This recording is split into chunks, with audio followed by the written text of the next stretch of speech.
최근까지 야당이 거세게 비판했던 게 바로 대장동 항소 포기 논란인데요. 오늘 이재명 대통령이 이례적으로 정성호 장관에게 이런 말을 건넸습니다. 대장동 사건 항소 포기 관련해서 신중한 결정하라고 세 차례 보고받은 자리에서 이야기하셨는데, 만약에 장관님이 대통령한테 특정 사안에 대해서 이렇게 합시다라고 3번 보고했는데 대통령이 모두 신중하게 결정하라고 하면은 보고한 대로 집행하시겠습니까, 장관님? 제가 뭐 신중하라기보다는 처음에는 그냥 단순하게 사건 보고만 받았습니다. 신중한 결정이라는 게 국회에서는 어떻게 쓰이는지 잘 아시죠? 아니라는 얘기입니다. 그 법무장관님, 네. 요새 저 대신에 맞느라고 고생하시죠? 열심히 하고 있습니다. 원래 그 백조가 우아한 태도를 취하는 그 근저에는 수면 밑에 그 엄청난 오리발이 작동하고 있다는. 그걸 잘 모르죠. 수면은 아주 안정적이니까. 자주 말씀하셔서 잘 알고 있습니다.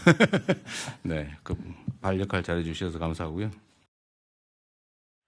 일단 배경 설명을 다 떠나서요, 정혁진 변호사님. 네네. 요즘 저 대신에 만나라 고생하신다. 열심히 하고 있다. 이 두 사람, 대통령과 법무부 장관 대화를 왜 벌써 웃으세요? 어떻게 들으셨습니까? 글쎄요, 저로서는 이해가 안 되고요. 이거는 대통령이 하지 말았어야 될 말씀을 하신 거 아닌가. 왜냐하면 의심을 증폭시키는 거잖아요. 대통령이 대신해서 맞아준 것이다. 이런 뉘앙스로 들리지 않습니까? 예. 그렇다라고 하면 결국은 대장동 항소 포기는 장관이 끝이 아니었구나. 예. 이런 생각할 수밖에 없잖아요. 그런데 이 대장동은 직접적 간접적 이해관계가 있는 사람이 누굽니까? 대통령 아니겠습니까? 그렇다라고 하면 대통령이 스스로 의심을 증폭시키는 저런 부적절한 말씀을 왜 하셨는지 저로서는 진짜 도대체 이해가 되지가 않습니다. 예. 끝이에요? 네. 김진욱 대변인. 이게 정성호 장관이 직접 언급한 게 당시 이제 검찰 관계자들에게 신중히 검토하라, 신중하게 생각해라, 항소 포기 관련. 근데 그 부분이 당시 야당에서는 수사 외압, 입김, 민정수석실 혹은 대통령까지 대장동 항소 포기 논란에 다 결부돼 있는 거 아니냐는 야당이 얘기를 했는데, 그럼 저 대신해서 맞느라 야당 비판하고 항소 포기 일단 논란의 중심에 서 있는다라 고생하신다라는 말이, 이걸 어떻게 받아들일 수 있어요? 지금 저 말씀이 이번에 그 검찰의 대장동 항소 자제와 관련된 말씀이다라고 해석도 가능하지만, 또 일반적인 그 법무부 전체 법무행정, 특히 검찰 개혁과 관련된 부분이다라고 해석도 저는 충분히 가능해 보입니다. 그러니까 저 말이 대신 맞는 게 항소 포기가 아니라, 그러니까 검찰 개혁에 대한 것을 내 대신 해내느라 고생이 많다라는 취지로 보이신다고요? 그 대통령은 국정의 총괄 책임자이고, 예. 지금 각 부 장관들은 그 부분을 직접적으로 수행하는, 사실 좀 전에 비유하셨던 것처럼 한다면 예. 대통령이 우아한 백조라면 그 백조의 몸 중에 이 그 물 밑에 수면 아래에서 열심히 예. 움직이는 발의 역할을 하고 있는 것들이 각 부의 장관들이 열심히 뛰기 때문에 대통령이 평가받는 그런 위치 아닙니까? 특히 지금 법무부와 관련해서 검찰 개혁, 그리고 물론 대장동 항소 자제와 관련된 여러 가지 것도 있을 수 있고요.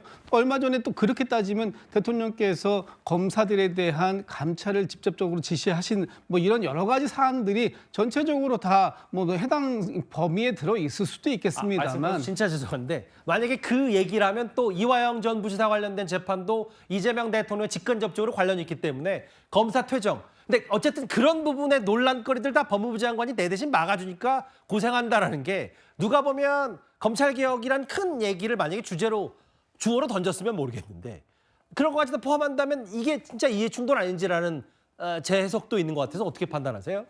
저 자리가 어떤 자리냐 하는 겁니다. 예를 예. 들면 개인적인 사적인 자리에서, 식사나 이런 자리에서 예. 요즘 저 때문에 고생 많으시죠라고 얘기했다면, 예. 지금 방금 전에 앵커께서 말씀하신 그런 식의 해석도 가능합니다만, 예. 저 자리는 국무회의의 석상이었습니다. 공식적인 자리였고요. 그렇다면 국무회의에서 대통령이 장관에게 어떠한 말씀을 한다라는 것은 그 장관 개인에 대한 말씀도 있겠습니다만, 그 맡고 있는 법무부 이 전체 행정에 대한 부분도 충분히 저는 포함이 되어 있다라고 보이고요. 예. 저 자리에서 개인적인 사적인 대화를 하는 것이 아닐 것이다라고 저는 보고 있기 때문에 알겠습니다. 지금 전체적인 법무부가 맡고 있는 개혁 과제들을 수행하는 과정들 속에서 예. 일부 비판의 여론이 있는 부분들 여기에 대해서 하신 말씀이다. 저는 그렇게 광의의 개념으로 해석한다는 말씀 드리는 겁니다.